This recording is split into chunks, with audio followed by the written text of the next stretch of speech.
শ্রোতা বন্ধুরা, কেমন আছেন আপনারা? আমি মোহাম্মদ সাবিত আলম লিখছি ময়মনসিংহ বিভাগ থেকে। আমি আবারও আজ নতুন একটা ঘটনা নিয়ে আপনাদের সামনে হাজির হয়েছি। আজকের ঘটনাটি আমাকে বলেছেন আব্দুল হাই নামক একজন ভদ্রলোক। কথা না বাড়িয়ে আমি সরাসরি ঘটনায় চলে যাব। ঘটনাটি উনি আমাকে যেভাবে বলেছেন আমি সেভাবেই উপস্থাপন করছি। বলছেন, আব্দুল হাই সাহেব, আসসালামু আলাইকুম ভাই। আজকে যে ঘটনাটি বলবো সেটা আমাদের নিজেদের সঙ্গেই ঘটেছিল। আপনারা জানেন, সাম্প্রতিক সময়ে একটা পুতুল নিয়ে বেশ আলোচনা চলছে। কেউ বলে লোববু পুতুল, কেউ বলে লাববু পুতুল, আবার কারো কারো মুখে লাভবু নামটিও শোনা যায়। নাম যাই হোক, বিষয়টা হলো পুতুলটাকে অনেকেই পজেসড পুতুল বলে। কেউ ভাবে সত্যি এই পুতুলের মাঝে কিছু একটা তো আছে, আবার কেউ হেসে সব সম্ভাবনাকে উড়িয়ে দেয়। বলা হয় যে ঘরে এই পুতুল ঢোকে সেখানেই অশুভ কিছু ঢুকে পড়ে। আমার ছোটবেলার কথা মনে পড়ে যায়। যেসব বোনেরা পুতুল নিয়ে খেলতো তারা নিশ্চয়ই জানেন পুতুলের ভেতর একটা অদৃশ্য আতঙ্ক সবসময়ই কাজ করে। সবসময় না, হয়তো মাঝে মাঝে। কখনো কখনো এমনও লাগে মনে হয় পুতুলটা যেন আপনার দিকেই তাকিয়ে আছে। আমি ছোটবেলায় পুতুল নিয়ে খেলিনি, কিন্তু কাজিনদের বাড়িতে গেলে যদি কোথাও পুতুল থাকতো, ওটার সামনে দাঁড়ালেই এক ধরনের ভয় টের পেতাম। মনে হতো ওগুলো আত্মাহীন হলেও যেন সব দেখছে, সব শুনছে। মানুষের পুতুল ভীতি নতুন কিছু নয়, এসব নিয়ে কত সিনেমাও হয়েছে। আজ যে ঘটনাটি বলবো সেটা আমার বাচ্চাদের ঘিরে। আমার ছেলে আহাদের বয়স তখন 7 বছর, মেয়ে আমিনা 5 বছরের। ঘটনাটা ওই লোববু বা লাববু পুতুলকে ঘিরেই। অজান্তেই আমি নিজেই সেই পুতুলটাকে বাড়িতে নিয়ে এসেছিলাম। তবে তার আগে আমার শৈশবের একটা স্মৃতি বলি। সেটা পুতুল নয়, টেডি বেয়ারকে নিয়ে। তখন আমার বয়স ছিল 6। আজও ঘটনাটা মনে হলে মনে হয় এই তো সেদিন ঘটেছে। ওই দিন ছিল আমার জন্মদিন। মা আমাকে একটা বড় টেডি বেয়ার উপহার দিয়েছিলেন। টেডিটা প্রায় আমার সমানই, এতটাই বড় যে আমি ওকে প্রায় জীবন্তই ভাবতাম। দিনের বেশিরভাগ সময় ও ছিল আমার সঙ্গী। ডাইনিং টেবিল, পড়ার টেবিল, রাতের বেড, এমন কোনো জায়গা ছিল না যেখানে টেডি আমার সঙ্গে যেত না। আমি ওটার একটা মজার নামও রেখেছিলাম। শুনে হয়তো আপনারা হাসবেন, আমি টেডিটাকে মন্টু সাহেব বলে ডাকতাম। এই নামটি ডাকলেই আমার খুব ভালো লাগতো, যেন নিজের কোনো স্পেশাল বন্ধুকে ডাকছি। আমরা তখন যে বাড়িতে থাকতাম সেটা ছিল এক শব্দে ভয়ানক। সেখানে নানা অদ্ভুত ঘটনা ঘটত। এখন ভাবি, টেডিটা কি পজেস ছিল, নাকি বাড়িটাই সব সমস্যার মূল? যাই হোক, যা দেখেছি, যেমনটা অনুভব করেছি ঠিক সেভাবেই বলি। প্রথম ঘটনাটা ঘটে এক রাতে। আমি ঘুমাচ্ছিলাম আর টেডিটা আমার বিছানার পাশেই শুয়েছিল। রাতের এক সময় মনে হলো যেন কেউ আমার মাথায় হাত বুলিয়ে দিচ্ছে। শুধু হাত রাখা নয়, 2-3 জন মানুষ নিচু স্বরে কথা বলছে।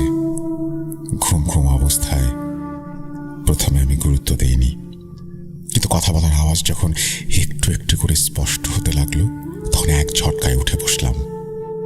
চারপাশে শুধু অন্ধকার। তাড়াতাড়ি উঠে লাইট জ্বালালাম। ঘরের সব কিছু ঠিকঠাক, কোথাও কাউকে দেখা গেল না। টেডিটা তার জায়গায় শুয়ে। তখন নিজেকে বোঝালাম হয়তো স্বপ্ন দেখছি। আমি তো এমন ঘটনাও শুনেছি যে রাতের অদ্ভুত শব্দ অনেক সময় স্বপ্নেই হয়ে থাকে। সেই ভরসায় আবার ঘুমিয়ে পড়লাম। সকাল হলে স্কুলে গেলাম। ফিরে এসে বাকি দিনের মতোই মন্টু সাহেবের সাথে খেলতে বসে গেলাম। খেলতে খেলতে মা ডাকলেন, খেতে আয়। আমি টেডিটাকে ডাইনিং টেবিলের উপরে বসিয়ে হাত ধুতে গেলাম। হাত ধুয়ে ফিরে এসে দেখি আমার প্লেটে খাবার নেই। প্লেট খালি না, কিন্তু মনে হচ্ছিল যেন কেউ একটু একটু করে খেয়েছে। প্লেটের গায়ে আর টেবিলের ওপর তরকারির দাগ। চোখ পড়তেই আমি টেডির দিকে তাকালাম।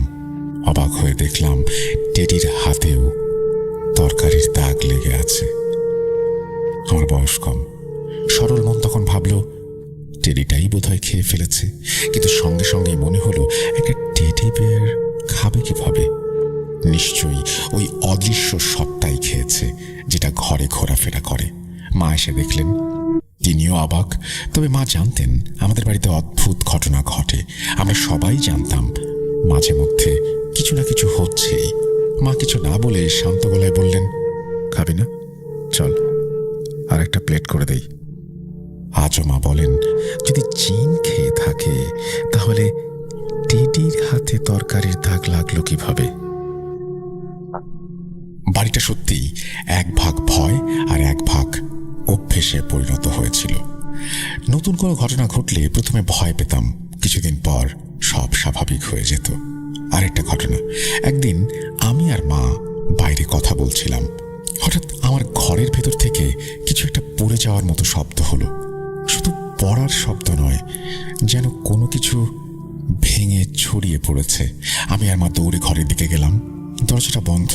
আমরা অনেক খাটুনি করে দরজা খুলতে চাইলাম, খুলল না। মনে হলো ভেতর থেকে কেউ লক করে দিয়েছে। মা আমাকে নিয়ে পাশের ঘরে গেলেন। আলমারি থেকে ডুপ্লিকেট চাবি এনে আবার ঘরের দরজায় ফেরত এলাম। অবাক ব্যাপার, দরজা তখন পুরো খোলা। আমি আর মা একে অপরের দিকে তাকালাম, তারপর ভেতরটা দেখতে লাগলাম। পড়ে থাকা জিনিসটা ছিল আমার জ্যামিতি বক্স, আর সবচেয়ে ভয়ের দৃশ্যটা ছিল টেডির পেটে অর্ধেক ঢোকা আমার পেন্সিল।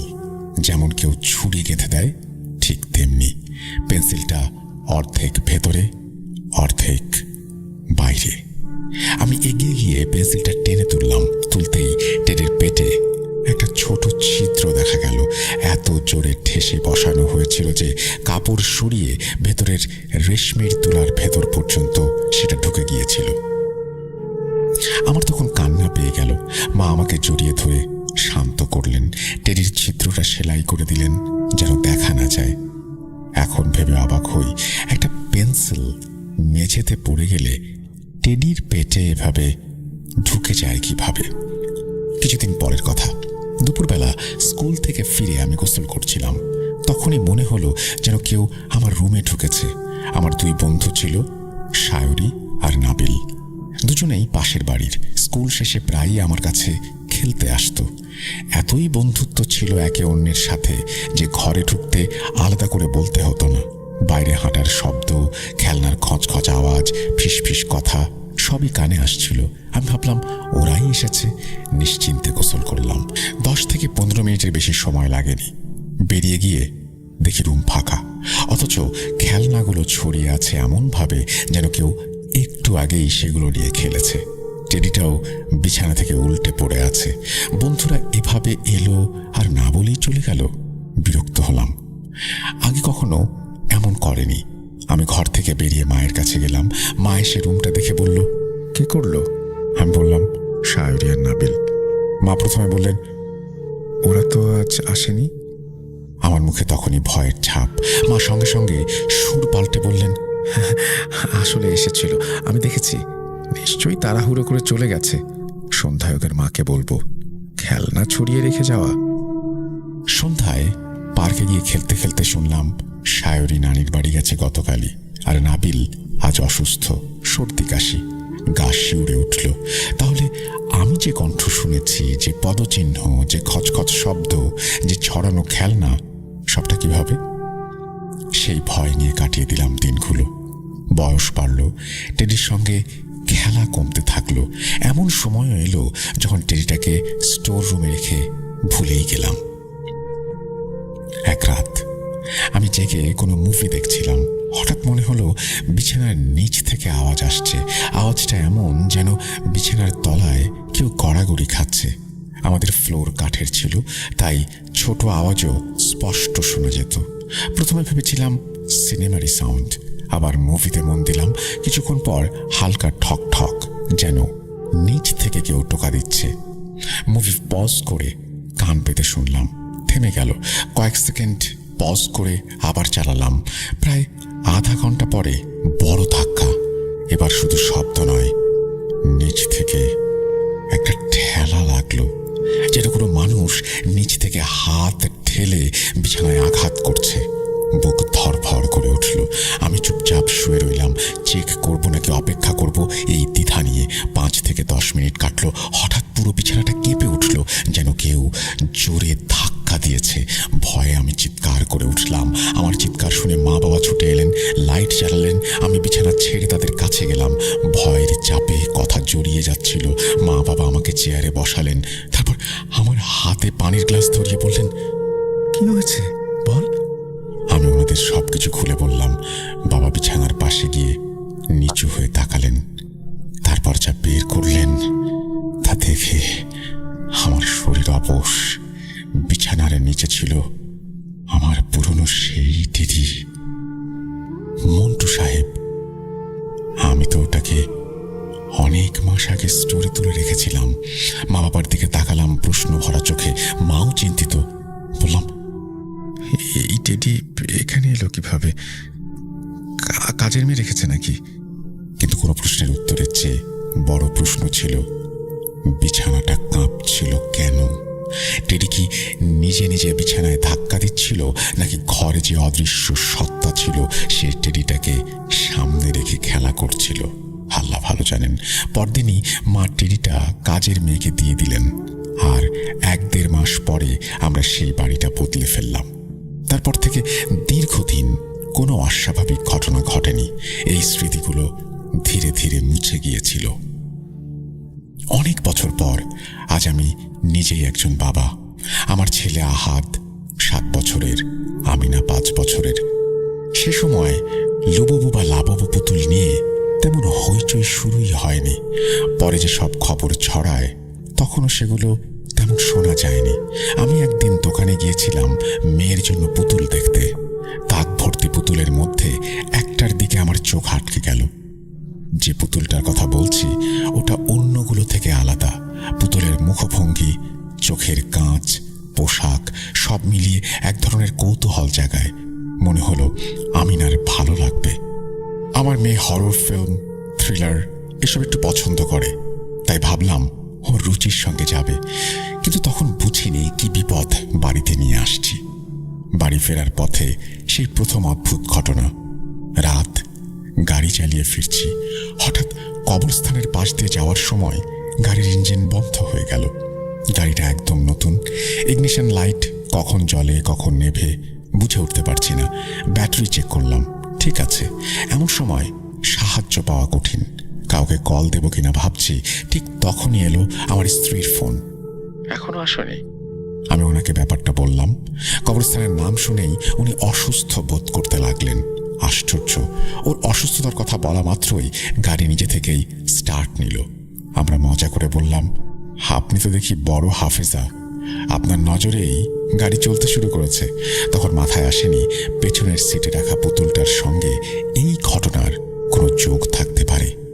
যাই হোক, বাড়ি পৌঁছে মেয়েকে উপহার দিলাম। আমি না পুতুলটি দেখে খুশিতে ডকমগ হয়ে উঠল। আমার স্ত্রী হেসে বলল, আপনার মতো কেউই এমন পুতুল আনতে পারে, এটা আনার দরকার ছিল। আমি মজা করে উড়িয়ে দিলাম কথাটা।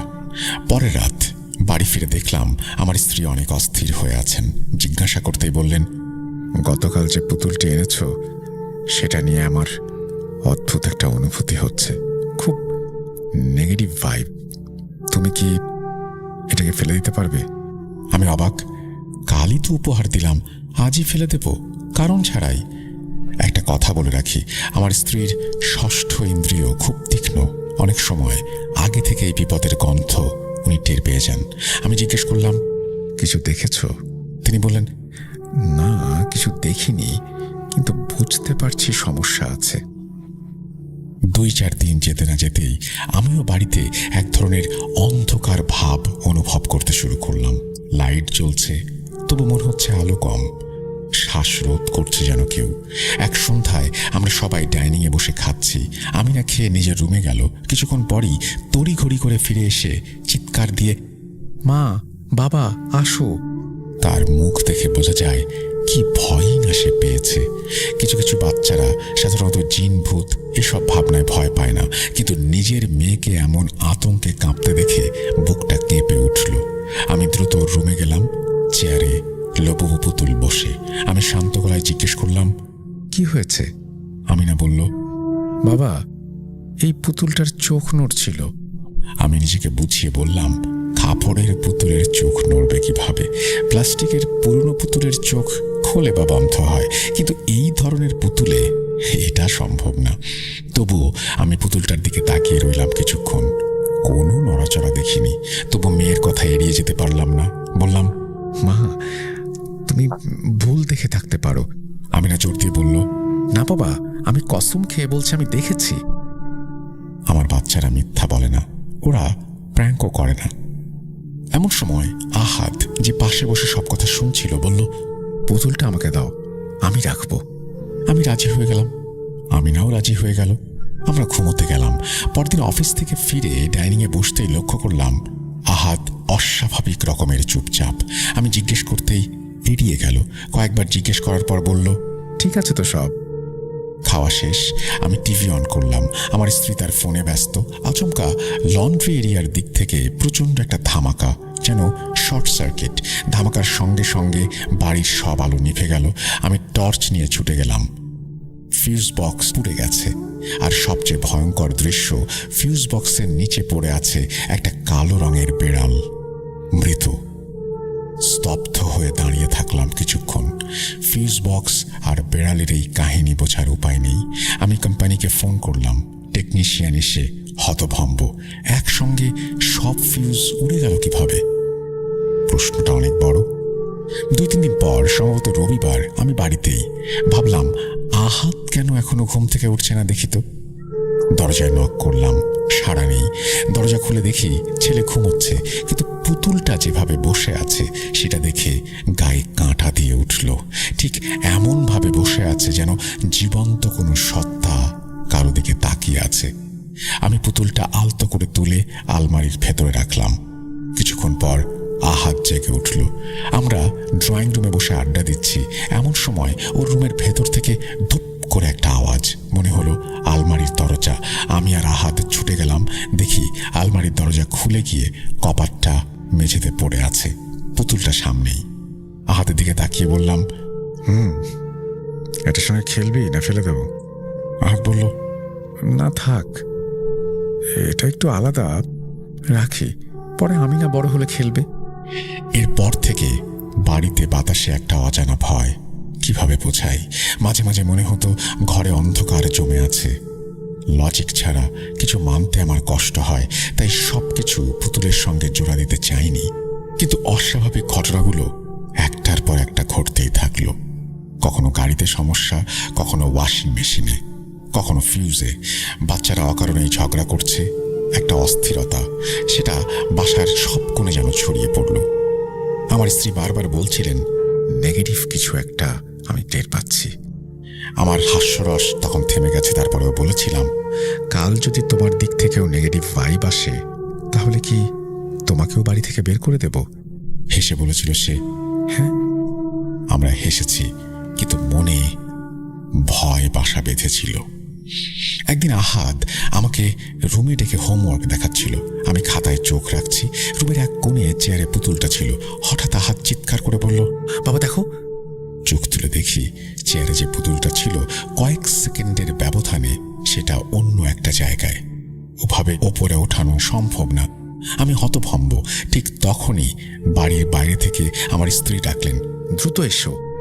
বেরিয়ে দেখি পুরো ঘরে ডিজেলের তীব্র গন্ধ। আমার বেসমেন্টে জেনারেটরের জন্য কয়েকটা ডিজেলের ড্রাম রাখা আছে। ক্যাম্পিংয়ে গেলে কাজে লাগে বলেই সবসময় স্টোর করে রাখি। গন্ধটা সেখান থেকেই। আমি সিঁড়ি বেয়ে নেমে দেখি 3টা ড্রাম মাটিতে পড়ে আছে, মেঝে জুড়ে ডিজেল। আর পাশে পড়ে আছে আমার সিগারেট লাইটার, যেটা আমি সবসময় ড্রয়ারের ভেতরে লক করে রাখি। মাথা ঝিমঝিম করে উঠল। এত সব একসঙ্গে ঘটছে কেন? ডিজেল পরিষ্কার করে ওপরে উঠে আমি তৎক্ষণাৎ ফোন করলাম গোপালপুর, আমার নানাকে। ছোটবেলা থেকে আমি দেখেছি, আমাদের আশেপাশে কারো যদি জিন জাদুর সমস্যা হয় তবে নানার কাছে আসতো। নানা পড়াশোনা জানা মানুষ, আমি তাকে সব বলিনি। তবু বললাম, বাড়িতে অদ্ভুত এক ঘুম ঘুম ভাব। আলো জ্বলছে, তবু অন্ধকারের দিক থেকে। কয়েকটা দুর্ঘটনা ঘটতে গিয়েও ঘটেনি। আজ ডিজেলের ব্যাপারটা হলো। আল্লাহর রহমতে অনেক কিছুই হতে পারত, কিন্তু হয়নি। নানা বললেন, 1 ঘন্টা পর কথা বলি। ঠিক 1 ঘন্টা পরে ফোন এলো। নানার প্রথম প্রশ্ন, তুমি কি কয়েকদিন আগে একটা পুতুল এনেছ? পুতুল কথাটা শুনে আঁতকে উঠলাম। উনি কিভাবে জানলেন? বললাম, হ্যাঁ, আমিনার জন্য এনেছিলাম। নানা বললেন, যত দ্রুত সম্ভব এটাকে সরাও, কিন্তু ফেলে দিও না। আমি যেভাবে বলবো সেভাবে করবে। তারা আমাকে কিছু আয়াত শিখিয়ে দিলেন, বললেন কিভাবে পড়তে হবে, কিভাবে শ্বাস বন্ধ রেখে মনোসংযোগ করতে হবে, কিভাবে পবিত্র মনে আল্লাহর নাম নিয়ে আশ্রয় চাইতে হবে। বারবার সাবধান করে দিলেন, ফেলে দিও না। কাজ শেষ না করলে সেটা অন্য কারো ঘরে গিয়ে আরো বড় ক্ষতি করতে পারে। আমি নানার সব নির্দেশনা মন দিয়ে শুনলাম। রাতেই কাজটা করব ঠিক করলাম। ঘরের দরজা জানালা ভালো করে খুলে দিলাম, যেন ধোঁয়া বেরিয়ে যেতে পারে। রান্নাঘরের পাশে ছোট্ট উঠোনে একটা ধাতুর ট্রে রেখেছি, তার উপর শুকনো কাঠ আর কাগজ। পুতুলটা নিয়ে সেই ট্রের ওপরে রাখলাম। নিঃশব্দ নিস্তব্ধ মুহূর্ত। বাচ্চারা আর আমার স্ত্রী সেই ঘরে নেই। আমি আয়াত পড়া শুরু করলাম। পড়তে পড়তে বুকের ভেতরে কাঁপুনি। মনে হচ্ছিল যত সম্ভব স্থির থাকতে হবে। তারপর আগুন ধরালাম। পুতুলের পোশাকে আগুন লেগেই ছড়িয়ে পড়ল। ঠিক তখনই যা ঘটল তার কথা বলতে গেলে এখনো আমার হাত ঠান্ডা হয়ে আসে। পুতুলটা ধীরে ধীরে আমার দিকে যেন তাকালো। আমি আয়াত পড়তে শুরু করলাম। আল্লাহর রহমতে কোনো অঘটনের পরে ঘটেনি। এরপর থেকেই বাড়ির পরিবেশটা কেমন যেন বদলে গেল। যে অন্ধকারের ভার আমি অনুভব করতাম সেটা উবে গেল। বাতাস হালকা, বাড়ির লাইট জ্বালালে আলো যেন সত্যিই আলো হয়ে ওঠে। বাচ্চাদের অকারণ ঝগড়া কমে গেল। ওয়াশিং মেশিন, গাড়ির মতো জিনিসগুলো অদ্ভুতভাবে নষ্ট হয়ে যাওয়া বন্ধ হয়ে গেল। আমরা কয়েকদিন অপেক্ষা করলাম, দেখলাম আগের মতো শান্তি ফিরে এসেছে। তখন সত্যি মনে হলো নানার কথাই ঠিক। একটা কথা স্পষ্ট করে বলি, আমি কুসংস্কারাচ্ছন্ন নই। কোনো ঘটনাকে অলৌকিক বলার আগে যুক্তি খুঁজি। তাই তো প্রথম দিন আমিনার কথায় আমি বিশ্বাস রাখতে পারিনি। কাপড়ের পুতুলের চোখ নড়বে কিভাবে, এটাই ছিল আমার যুক্তি। আরো কিছু মুহূর্ত মনে পড়ে যখন আমার স্ত্রী বলেছিল এই পুতুলটা বাইরে নিয়ে গিয়ে ফেলে দিতে। তখনও নিজেকে কঠোর করেছি, কিন্তু শেষ পর্যন্ত অঘটন এড়াতে পারিনি। যাই হোক, এই বলেই মোটামুটি তিনি তার ঘটনা শেষ করেছেন এবং আমার মনে হয় যে এই ঘটনাটা আপনাদের ভালো লেগেছে। আমরা চলে যাব আমাদের পরবর্তী ঘটনায়।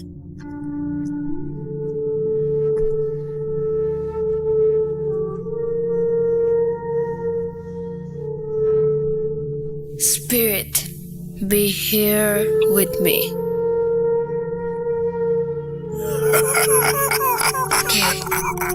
কে তুমি?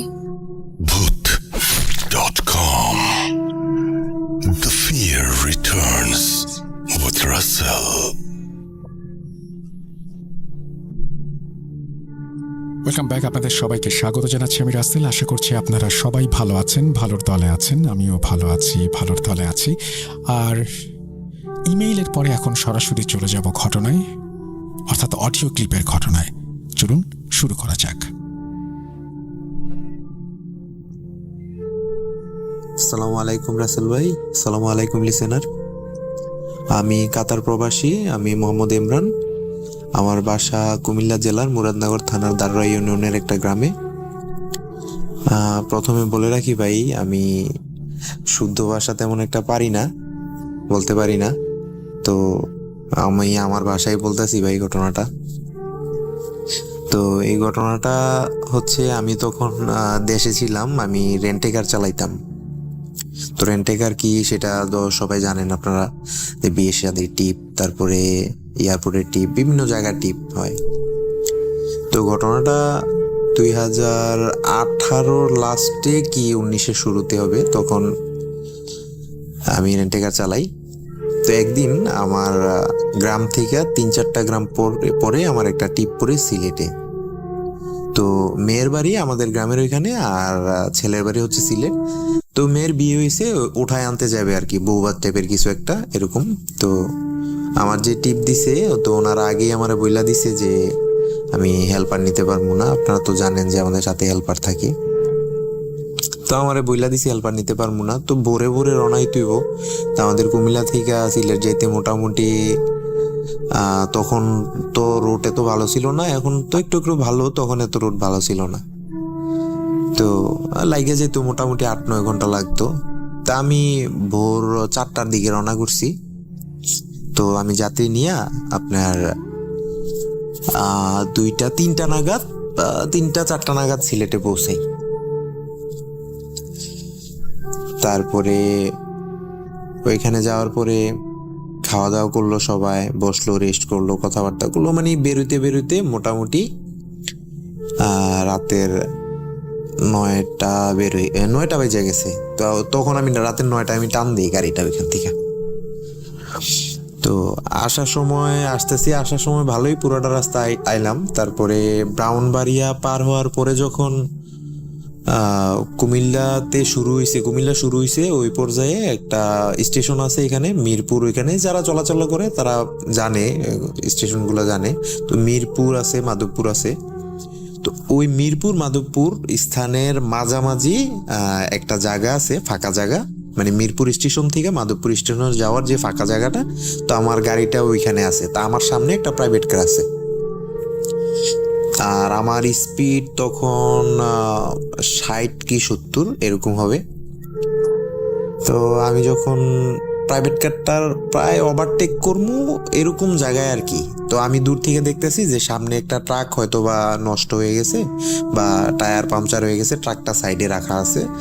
এই একটা চাকা রাস্তার উপরে আর একটা নিচে, মানে এখান দিয়া গাড়ি যাতায়াত করতে পারে। তো প্রাইভেট কারটা যাইতেছে, হঠাৎ প্রাইভেট কারটা মানে ট্রাকটা ছিল বাম সাইডে, তো হঠাৎ প্রাইভেট কারটা ডান সাইডে হঠাৎই মোড় নিল। তো মোড় নেওয়ার পরে আমি মোড় নিতে পারলাম না, কারণ আমারটা মাইক্রো। তো আমি সোজা উঠাইলাম, আমি দেখলাম যে ট্রাকের নিচ থেকে কি যেন একটা হামাগুড়ি দিয়ে বেরোইতেছে ভাই। তো আমি ওইটার উপর দিয়ে চালাই দিছি। তো আওয়াজ হইছে, একটা অনেক বড় একটা আওয়াজ হইছে। তা আমি ব্রেক করছি সাথে সাথে। আমি মনে করছি কি যে হইতে পারে ভাই যে ট্রাক নষ্ট হয়ে গেছে, ঠিক করতেছে ট্রাক, হয়তো বা নিচ থেকে কোনো ট্রাকে লোক আছে, ও বের হয়েছে, আমি ওর উপরে উঠাই দিচ্ছি। তো আমি সাথে সাথে ব্রেক করি। তো আরেকটা জিনিস ভাই বলে রাখি, তো ওই টাইমটা মোটামুটি রাতের 12টা-1টা বাজে, তখন হ্যাঁ এরকম হবে, 12টা-1টা বাজে। তো পিছনে যাত্রী সবাই ঘুমায় গেছে। তা আমি ব্রেক করার পরে যাত্রী সবাই সজাগ হয়েছে, কি হয়েছে। পরে আমি নামলাম, নাইমা আমার সাথে আরেকজন ছেলে ছিল, মেয়ের যে ভাই, ও আমার সাথে বসছে, উনিও নামলো। বাকিরা গাড়ির ভিতরেই ছিল, ওরাও নামলো। নামার পরে আমি চেক করলাম, আমি চেক করে দেখলাম যে সাইডে হইতে পারে না যে ভাই কারোর উপরে উঠাই দিলাম, কোনো মানুষের উপরে। তো আমি চেক করতেছি, সাথে ওই লোকটাও নামছে, মেয়ের ভাইটাও নামছে। আপনি বিশ্বাস করবেন না রাসেল ভাই, আমি পুরাটা দেখলাম। এরপরে রাস্তার সাইডের যে জমি আছে ওইখানে পুরাটা চেক করলাম, রাস্তা চেক করলাম, সামনে পিছে মোটামুটি অনেকটা খালি জায়গা। এখানে যে বাড়িঘর আছে, যে পলাই যাবো কোথাও বা কোথাও যাইবো, মানে এমন কোনো খালি জায়গা নাই। যদি কুকুরও হয়, যদি সেটা আমার মনের ভুল যদি হয়, কুকুরও হয়, তাহলেও কিন্তু ভাই এটা যে দৌড়ে যে যাইবো আমি দেখব। আর ওইটা যখন হামাগুড়িতে বের হইছে, ওইটা আকৃতিটা কেমন ছিল ওইটা আমি একটু বলি। শুধু মানে আমি চোখ দুইটা দেখতে পারছি দূর থেকে, লাইটের আলোতে চোখ দুইটা দেখতে পারছি যে একদম লাল ভাই, একদম রেড চোখ দুইটা। আর বাকি শরীরের যে মুভমেন্ট, ওইগুলা হামাগুড়ি টাইপের কিছু দিয়ে বের হইছে, এই টাইপেরই কিছু একটা। তেমন ওই যে দাঁত বড় বড়, চুল বড় বড়, এগুলা কিছুই না, শুধু চোখগুলা লাল ঝুলে রইছে ভাই। আমি শুধু এটাই দেখছি। তো দেখার পরে গাড়িতে উঠলাম। তো আরেকটা জিনিস ভাই বললা দেই, এখানে মেয়ের যে ভাই, উনি ঢাকাতে ওভারে গাড়ি চালাইতো।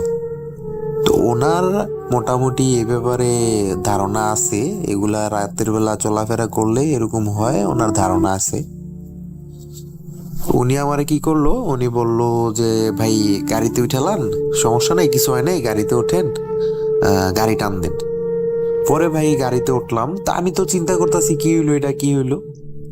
উনি গাড়ি টান দিতে বললো, আমি গাড়ি টান দিলাম। দেওয়ার পরে উনি আমারে জিজ্ঞেস করতেছে, ভাই আপনি কি কিছু দেখছেন? আমি বললাম, হ্যাঁ ভাই আমি তো কিছু দেখছি। আমি জিজ্ঞাসা করলাম যে আপনি কিছু দেখছেন?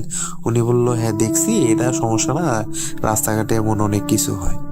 তো ভাই ঘটনাটা আসলে কিন্তু এখানেই সমাপ্ত না, ঘটনাটা মূলত এখান থেকে শুরু হইলো আমার সাথে। তো এখন টান দিছি, আমার গ্রামে আসতে এখনো মোটামুটি প্রায় আপনার 20 কিলোর মতো রাস্তা বাকি আছে। তা আমি টানতেছি গাড়ি, মোটামুটি টানতেছি আপনার 70-80তেই টানতেছি। তো আস্তে আস্তে ওই গ্রামে মাঝখানে আর কোনো সমস্যা হয় নাই, বা আস্তে আস্তে ওনার গ্রামে আস্তে আস্তে ওদেরকে নামাইছি। মোটামুটি 2টা, 2:30, 3টার মতো বাজে বাইজে গেছে। তখন না আমার ভাড়াটারা মিটাই দিল। এর মধ্যে ভাই ওই ঘটনা কিন্তু আমি টোটালি মাথায় নেই।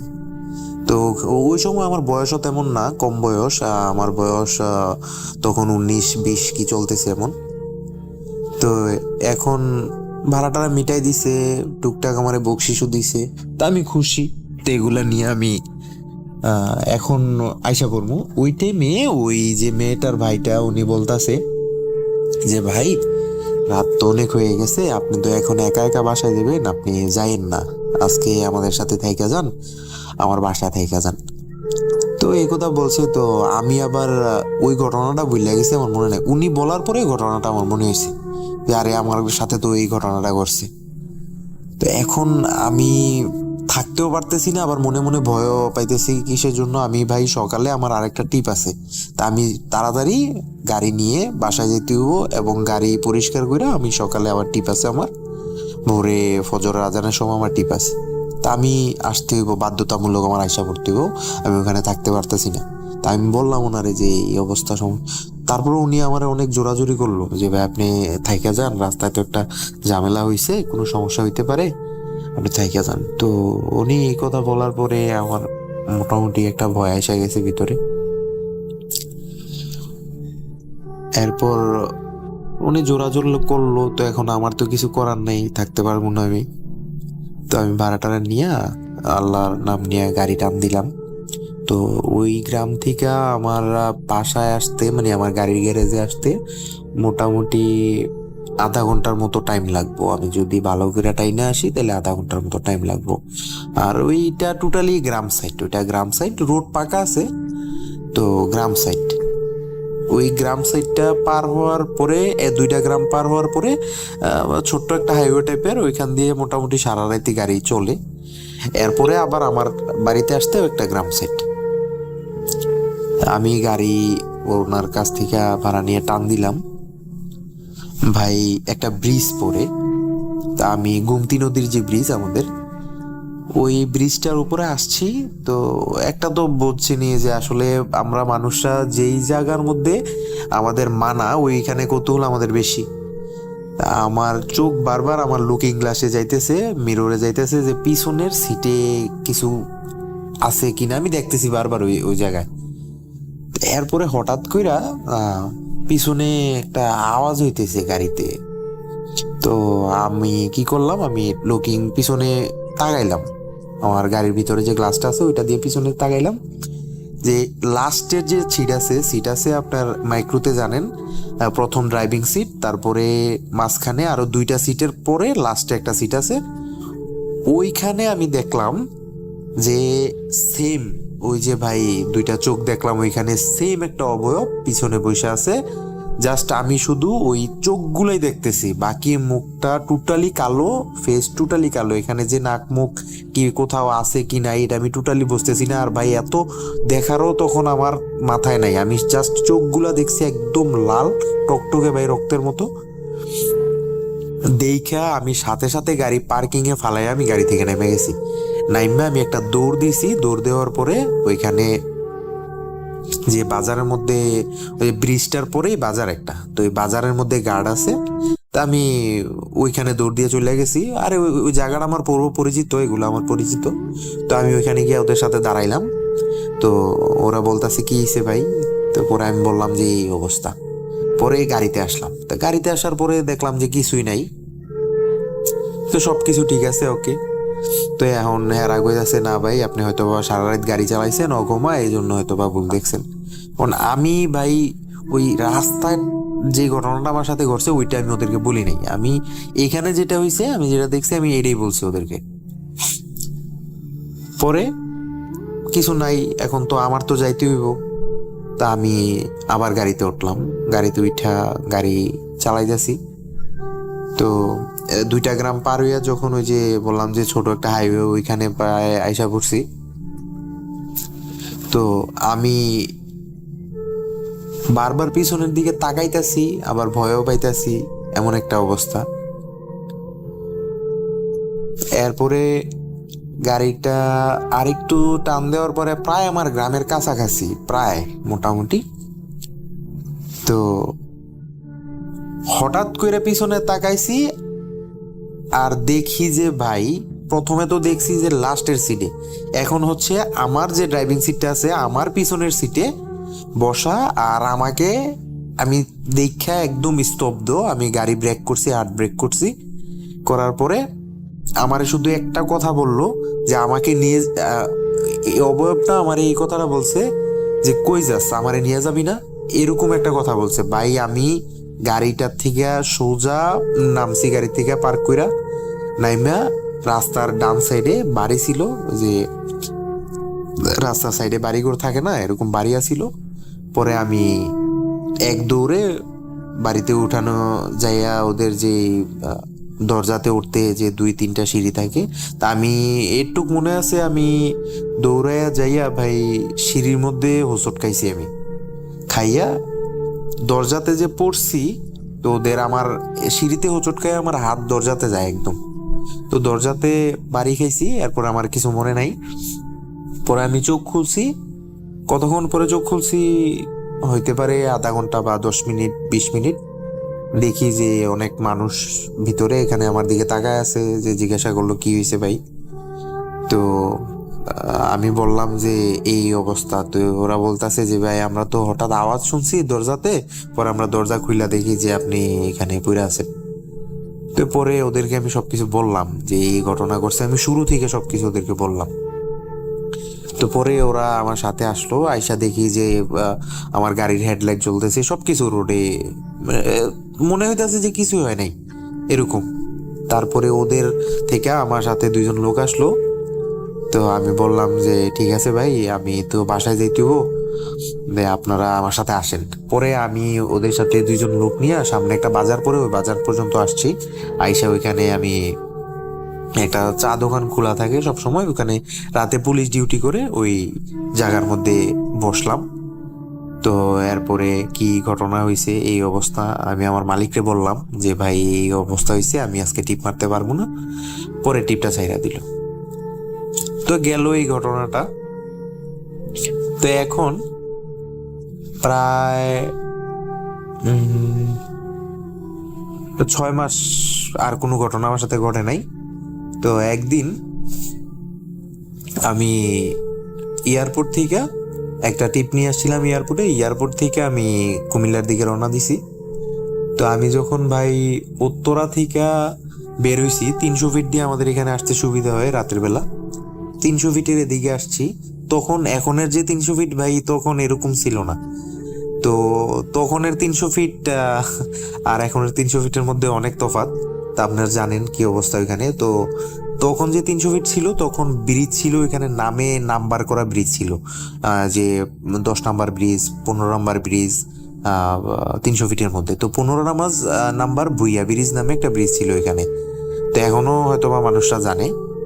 তা আমি ওইখানে টানতেছি গাড়ি, প্রায় 50-60-এর মতো টানতেছি গাড়ি রাতের বেলা। হঠাৎ সামনে আমার ভাই ওই যে অবয়বটা, 6 মাস আগে যে ঘটনাটা ঘটছে, ওই অবয়বটা আমার সামনে চলে আসছে হঠাৎ। তো হঠাৎ আমি হার্ট ব্রেক করি, হার্ট ব্রেক করাতে আমি অ্যাক্সিডেন্ট করি একটা। তো অ্যাক্সিডেন্ট করার পরে প্রায় 1 বছরের মতো আমি আর গাড়ি চালাই না। তো এরপরে আমার সাথে ওই ঘটনাটা ঘটে নাই, তবে পরে আমি গাজীপুরে একটা জব নিই, একটা হোটেলে, গাজীপুরের একটা হোটেলে জব নেই। তো ওইখানে আমার সাথে আরো মর্মান্তিক লোমহর্ষক ঘটনা ঘটছে, ওইটা আমি আরেকদিন বলবো ভাই। এটা যদি সিলেক্ট হয় তাহলে আমি ওই ঘটনাটা আমি আরেকদিন শেয়ার করবো। আর ভাই এখানে কাতারে আমার এক ইন্ডিয়ান ফ্রেন্ড আছে, তো ওর কাছ থেকেও মোটামুটি আমি কয়েকটা ঘটনা কালেক্ট করছি, তো ওই ঘটনাও আমি শেয়ার করবো। যদি আপনারা এই ঘটনাটা রাসেল ভাই সিলেক্ট হয় তাহলে আমি অবশ্যই ওই ঘটনাগুলো সিলেক্ট করবো। আর আমি ভাই ভূত এফএম যখন থেকে চলে তখন থেকে আমি আপনার অনেক বড় ফ্যান, ভক্ত ভাই আমি। তো এতদিন ঘটনা পাঠাই নাই, এখন আসলে নিজের দায়িত্ব থেকে পাঠাইলাম। এখন আমার এখানে ভাই 2:31 বাজে রাতের, আমি এখন রেকর্ড করতেছি। আচ্ছা যাক ভাই, ভালো থাকবেন, আসসালামু আলাইকুম।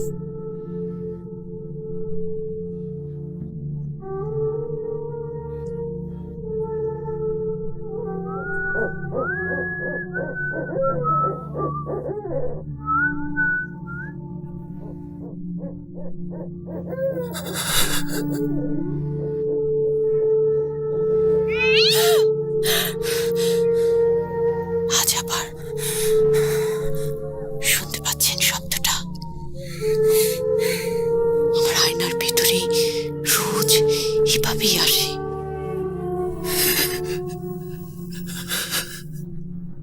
Booth.com with Russell. শুনছেন ভূত.com, আমি রাসেল আছি সাথে। আরও একটি ঘটনা পড়ে শোনাচ্ছি আপনাদের, যেভাবে লেখা আছে সেভাবেই পড়ছি। আসসালামু আলাইকুম রাসেল ভাই, কেমন আছেন জিজ্ঞেস করব না, জানি আপনি সবসময় ভালোর তলে। আমি 2010 সাল থেকে ভূত এফএমের সাথে ছিলাম, আর এখন ভূত.com-এর সাথে আছি এবং ভবিষ্যতেও থাকব। আমি বর্তমানে বাংলাদেশ পুলিশ বাহিনীতে উপপুলিশ পরিদর্শক হিসেবে কর্মরত আছি, তাই ব্যস্ততার কারণে স্টুডিওতে এসে ঘটনা শেয়ার করতে পারবো না। তাই ঘটনাটি আপনি পড়ে শোনালে ভবিষ্যতেও ঘটনা পাঠাতে অনুপ্রাণিত হব। যাই হোক, কথা না বাড়িয়ে আমি ঘটনায় চলে যাচ্ছি। ঘটনাটি ঘটেছে আমার সাথে বর্তমানে কর্মরত একজন সিনিয়র কনস্টেবল জামাল ভাইয়ের সাথে। লেখায় ভুল ত্রুটি হলে ক্ষমা সুন্দর দৃষ্টিতে দেখবেন, নাম ঠিকানা গোপন রাখবেন।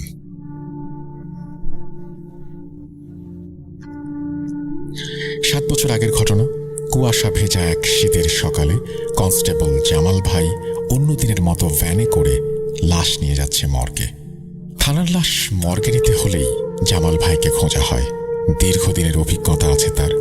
অন্যেরা ইচ্ছে করেই লাশ নেয়ার ডিউটিকে এড়িয়ে যায়, কিন্তু জামাল ভাই বিষয়টাকে দায়িত্ব মনে করে সাহসিকতার সাথে সেই কাজ সম্পন্ন করে। শীতের শুনশান নীরব রাস্তায় ভ্যান ড্রাইভার নারায়ণবাবু ভ্যান চালিয়ে যাচ্ছেন আনমনে। হঠাৎ লাশটি নড়ে চড়ে ওঠে। সাহসী জামাল ভাই বিষয়টিকে প্রথমে পাত্তাই দেয় না। দ্বিতীয়বার যখন একই ঘটনা ঘটে তখন জামাল ভাই বিষয়টিকে গুরুত্ব দেয়। তখন লাশের গায়ে হাত দিয়ে জামাল ভাই দেখে।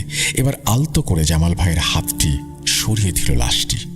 দীর্ঘদিনের অভিজ্ঞতায় এমন ঘটনা এই প্রথম। শরীরে তেমন কোনো আঘাতের চিহ্ন না থাকায় চাটাই দিয়ে বাঁধা হয়নি লাশটি, একটা চাদর দিয়ে ঢাকা হয়েছে মাত্র। কিছুটা ভয়ে ভয়েই তিনি ডাকলেন ভ্যান ড্রাইভারকে, কিন্তু কণ্ঠ দিয়ে কোনো স্বর বের হলো না। ভ্যান ড্রাইভারের দীর্ঘদিনের অভিজ্ঞতা আছে লাশ টানায়। নিজের থানা ছাড়াও পার্শ্ববর্তী থানা থেকে ডাক পড়েছে তার।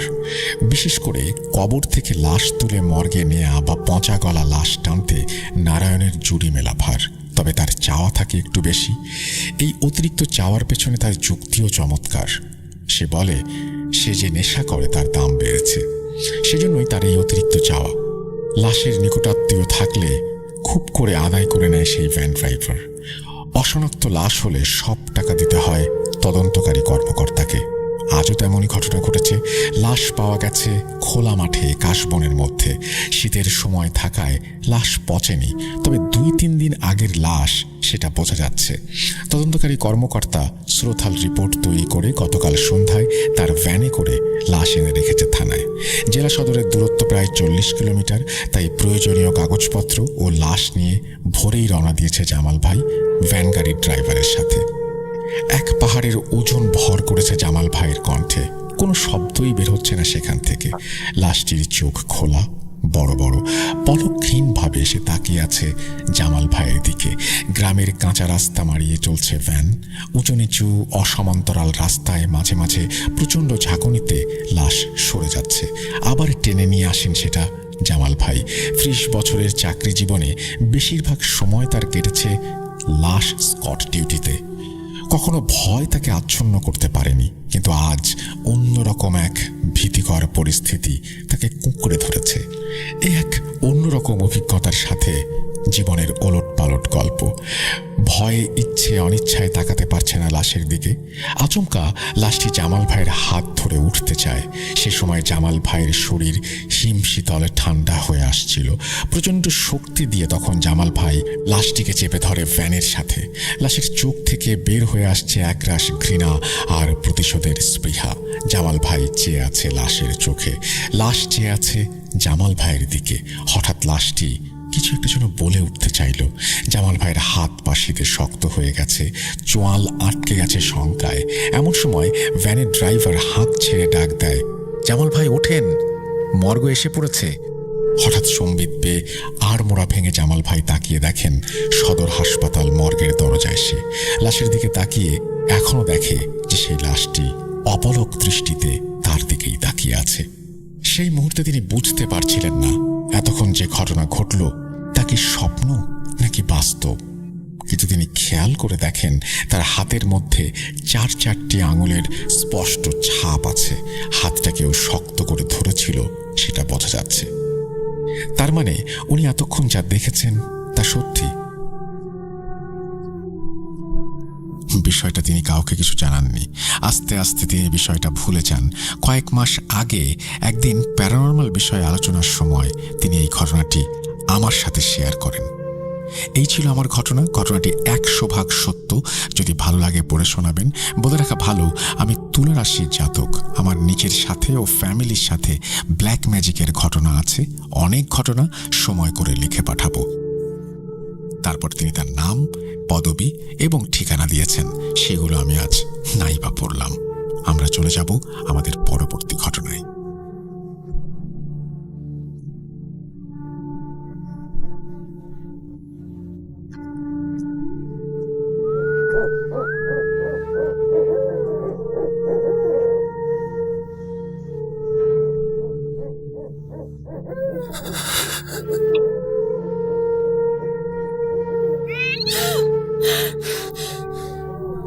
আজ আবার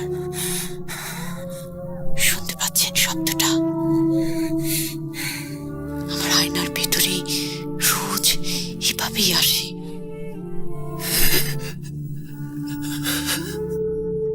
Bhoot.com with Russell. Welcome back. আপনাদের সবাইকে স্বাগত জানাচ্ছি আমি রাসেল। আশা করছি আপনারা সবাই ভালো আছেন, ভালোর দলে আছেন। আরও একটা অডিও ক্লিপে যাব, তবে তার আগে বলবো যারা এখনও পর্যন্ত আমাদের চ্যানেলটি সাবস্ক্রাইব করেননি তারা অনুগ্রহ করে সাবস্ক্রাইব করে নেবেন এবং অবশ্যই বেল আইকনটি ক্লিক করতে ভুলবেন না। আমরা চলে যাব আমাদের পরবর্তী ঘটনায়। আসসালামু আলাইকুম রাসেল ভাই, আমার নাম ইয়েন। আমার বাড়ি ময়মনসিংহ জেলা ফুলবাড়িয়া থানা রাঙামাটি ইউনিয়নের একটা গ্রাম। তো আমার সাথে এই কিছু ঘটনা এবং বাড়ি কেন্দ্রিক কিছু ঘটনা আছে যেটা শেয়ার করার জন্য রেকর্ডিংয়ে বসলাম। যদি ভালো লাগে তো শ্রোতা বন্ধুদের সাথে শেয়ার করবেন। তো আমাদের বাড়িটার পরিচিতিটা দেই। আমাদের বাড়িটা হচ্ছে একদম ফাঁকা জায়গায়, মানে একদম অনেক দূরে। আমাদের বাড়ির আশেপাশে এই উত্তর দিকে আপনার 1000 ফিটের মধ্যে আপনার কোনো ঘর বাড়ি নেই। আপনার পশ্চিম দিকে প্রায় 1/2 কিলোমিটার, দক্ষিণ দিকে আপনার ওই রকমই আপনার 600-700 ফিট, পূর্ব দিকে আপনার আবার 300-400 ফিটের মধ্যে আপনার ঘর বাড়ি এরকম। তো যাই হোক, আমাদের বাড়িটা হচ্ছে একদম আপনার ওই চতুর্ভুজের মতো। চতুর্দিকে ঘর, মাঝখানে উঠান এবং দক্ষিণ দিকে উঠান এবং চতুর্দিকে আপনার ওই কি বলে 12 থেকে 15 ফিটের মতো উঠান।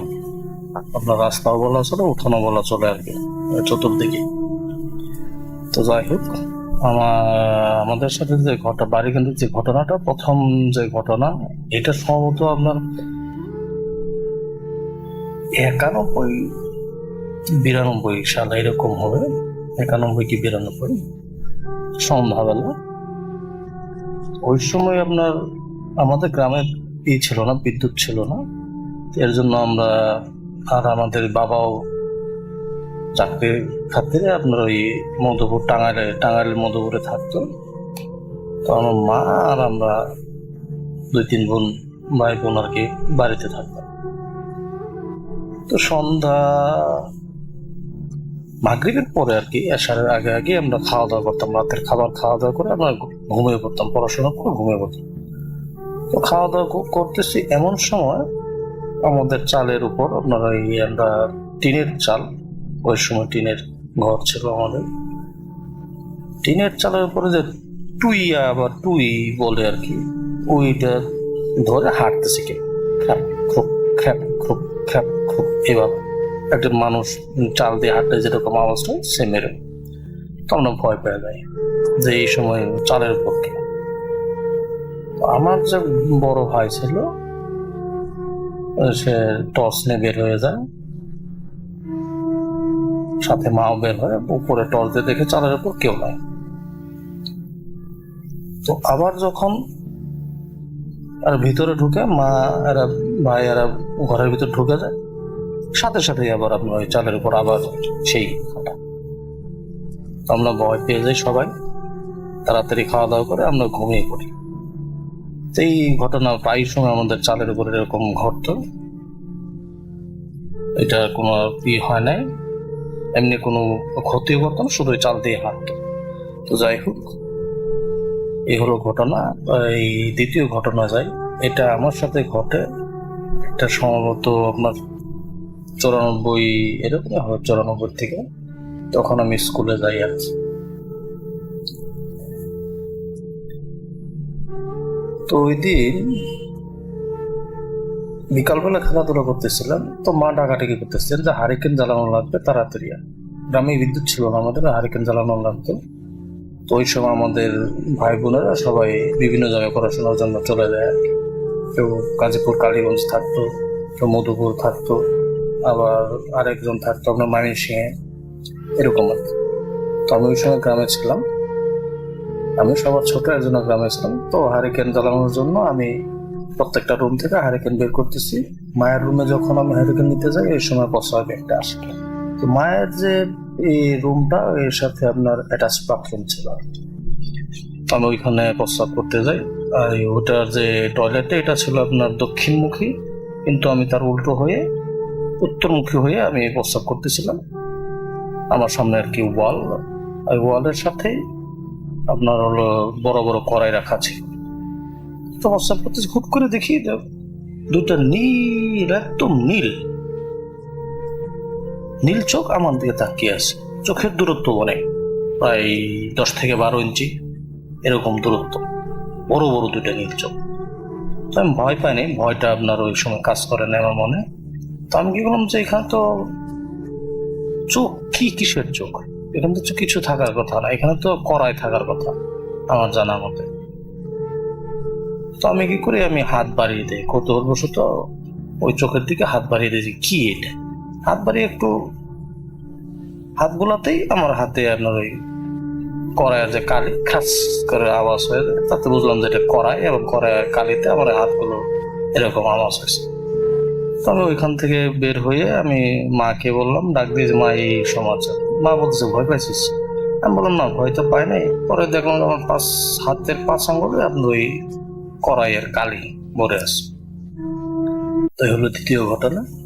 তৃতীয় ঘটনা যাই, এটা হচ্ছে তার 1-1.5 মাস বা 2 মাস পরেই ঘটে। আমার বাবা আপনার আবার এই টাঙ্গাইলের মধুপুরে আপনার চাকরির সুবাদে থাকতো। তো প্রত্যেক শনিবার বাবা গ্রামে যেত আর কি। তো ওই দিন শনিবার রাত, আমাদের স্কুল পরীক্ষা চলতেছিল। তো বাবা অ্যালার্ম ঘড়ি অন করে রেখেছিল, এটা 3:30 অ্যালার্ম দিয়ে রাখছিল। তো 3:30 অ্যালার্ম বেজে ওঠার পরে বাবা বলতেছে যে তাড়াতাড়ি উঠ, সকালের পড়াটা মেমোরিতে থাকে। তো আমার উঠতে উঠতে 3:45 এরকম বেজে গেছে আর কি। তো আমি হারিকেনে পাওয়ার বাড়িয়ে পড়তে বসলাম পড়ার টেবিলে। তো আমার সাইডেই আপনার ছিল আপনার কর্নারে আপনার ওই বাঁশের ছলা ঝাঁটা, যেটা আর কি ঝাড়ু আমরা ঝাঁটা বলি, সেই ঝাঁটা কর্নারে দাঁড় করানো ছিল। তো বলছে এটা আপনার ঝাড়ুটা শব্দ হয়ে পড়ে গেল, ঝাঁটাটা নতুন ঝাঁটা ছিল, ঝনঝন ঝনঝন করে পড়ে গেল। পরে গিয়ে আপনার 1 ফুট দূরত্বে আবার গিয়ে আবার দাঁড়িয়ে গেল। আমি ভয় পেয়ে গেছি, কি ব্যাপার, এটা কি সম্ভব নাকি? ঝাড়ু অটোমেটিক পরে গিয়ে আবার দাঁড়িয়ে যায় 1 ফুট দূরত্বে গিয়ে। আমি চিল্লাচিল্লি করলাম, মা চলে আসলো, মাকে বললাম এই সমাচার, এখানে এটা কি সম্ভব নাকি? সম্ভব, আমি তো দেখলাম, আমি তো সম্ভব না, কিন্তু আমি তো দেখলাম। তো এই হলো দ্বিতীয় ঘটনা। তো তৃতীয় ঘটনায় যাই। এটা ঘটে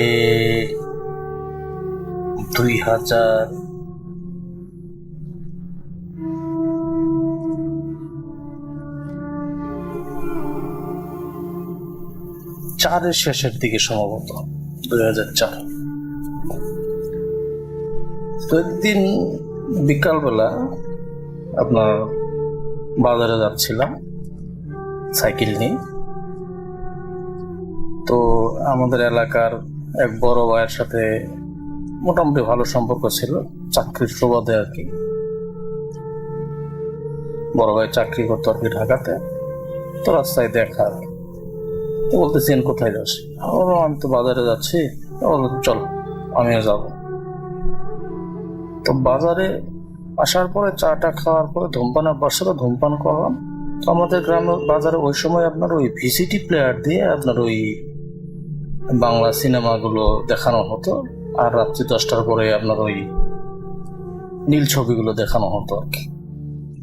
আপনার 2 টাকা 5 টাকা টিকিট ছিল আর কি। গ্রামের মুরব্বীরা দেখতো রাতের বেলা, ভর্তি বয়সে যুবক যারা এরা। তো যাই হোক, সন্ধ্যার ইয়েতে আপনার বাংলা সিনেমা দেখলাম ওইখানে। আমাদের পরিচিত ছিল, এর জন্য আমাদের কাছ থেকে টাকা নেয় না। তো রাত্রি 10টার আগে আগে আমরা ওই নীল ছবি দেখার জন্য লোকজন ভিড় করতেছিল। ওই সময় এক মুরব্বী বলতেছে, তুমি এইখানে গেলে? আমি বলতেছি আমি চলে যাবো, মানে ওই সময় নীল ছবি দেখানোর সময় হয়ে গেছে। তো আমি বের হয়ে বড় ভাইয়ের কাছ থেকে বিদায় নিয়ে চলে আসি, বাড়ির উদ্দেশ্যে রওনা দিলাম সাইকেলে। আমার সাথে টর্চ ছিল না। মোটামুটি পরিষ্কার আর কি রাস্তা দেখা যায়, এত অন্ধকারের মধ্যেও কিন্তু আপনার রাস্তাটা বোঝা যায় যে এটা রাস্তা, লোকজন দেখা যায় যে এটা মানুষ যাচ্ছে এরকম আর কি। তো আমি পার হওয়ার পর 1.5 কিলোমিটার, আমাদের বাড়ি থেকে বাজারের 1 কিলোমিটার, তো 1/2 কিলোমিটার আসার পরে একটা চৌরাস্তা পড়ে। চৌরাস্তা এটা আপনার একটা পারিবারিক প্রস্থান, বার্জার, রাস্তার বাম পাশে এবং ডান পাশে হচ্ছে আপনার 2-1টা তাল গাছ। জায়গাটা ভালো না। আর ওই গোরস্থান, যে পারিবারিক গোরস্থান, তার এই 1-150 ফিট দূরে হলো আমার এক ফ্রেন্ডের বাড়ি আর পাশেই। ফ্রেন্ডের নাম হচ্ছে সবুজ। তো ওইখানে আসার আগে কিছু দূর থেকে আমি দেখতেছি যে চৌরাস্তা, মানে বাম পাশ থেকে ডান পাশে একজন লোক উঠে আসতেছে। চৌরাস্তা মানে মেন রাস্তাটা আপনার ক্রস করবে আর কি। লোকটা দেখলাম অনেক উঁচা, লম্বা, সম্ভবত 7 ফিট এরকম উঁচা হবে। খালি গায়ে আপনার লুঙ্গিটা পরানো ছিল আপনার সাদা চেক, বোঝা গেল আর কি। কি চেক ওটা বলতে পারবো না, কিন্তু সাদা চেক চেক ছিল আর কি। আর লুঙ্গিটা ছিল আপনার একদম কোমর থেকে একদম মাটি পর্যন্ত শেষ ছিল না, পা দেখা যাচ্ছিল না। তো আমি বেল দিতেছি আর বলতেছি, ভাই আমার কিন্তু ব্রেক কম, আমার কিন্তু ব্রেক নাই। বেল দিতেছি আর বলতেছি। তো এই লোকটা আমার কথার কোনো কর্ণপাতি নিল না, কোনো কানেই নিল না। সে তার মতো রাস্তা ক্রস করতেছে। তো আমি ব্রেক চাপছি, ব্রেক তো কম, ভাই তার ভিতর দিয়ে ঢুকে গেলাম একদম। আমার গা জ্বালিয়ে উঠলো, কি ব্যাপার? একটা লোকের সাথে আমি সাইকেল বাজিয়ে দিচ্ছি, কিন্তু সাইকেল তার সাথে মানে বাধাপ্রাপ্ত হয় নাই, একদম পার হয়ে গেছে। পার হয়ে কিছুক্ষণ এই কয়েক ফিট যাওয়ার পর সাইকেলটা থেমে গেছে। পিছনে তাকে দেখে কিচ্ছু নেই। আমি তো ভাবছি কি ব্যাপার, এটা কি সম্ভব নাকি? ওইভাবেই আপনার আবার সাইকেল নিয়ে তোর এই হলো ঘটনা। তো আরেকটা ঘটনা যাই, এটা ঘটে আপনার 2006-এর দিকে, সম্ভবত 2006-ছয়ের শেষ বা 7-এর দিকে এরকম। তখন আমি ঢাকায় থাকতাম, ঢাকা থেকে বাড়িতে ছুটিতে গিয়েছিলাম। তো আমার সাথে আমি তখন করতাম, মোবাইল ইউজ করতাম, নোকিয়া 1600 মডেলের যে ফোনটা ছিল, সেটটা ছিল, ওটা ইউজ করতাম। তো একদিন সন্ধ্যার বেলা ধূমপানে অভ্যাস ছিল, তো বাজারের উদ্দেশ্যে রওনা দিলাম আমি হেঁটে। ওই সময় আপনার সময়টা ছিল আপনার সম্ভবত আমন ধান কাটার সিজন। তো আমি ওই মোবাইলের স্ক্রিনের আলোতে রাস্তা ধরে ধরে হাঁটতেছিলাম। আমি মেইন রোডে না উঠে আপনার ওই মেঠো পড়তে আপনার বাজারের উদ্দেশ্যে রওনা দিলাম, এই দিকে কাছে হয় আর কি। স্ক্রিনের আলোতে রাস্তা ধরে হাঁটতেছিলাম। তো সময় দেখলাম যে আপনার একটা মহিষের গাড়ি আসতেছে, হেঁটুট হেঁটুট হেঁটুট হেঁটুট করতেছে। বললাম যে আটি নিয়ে আসতেছে ধান কাটার সময়।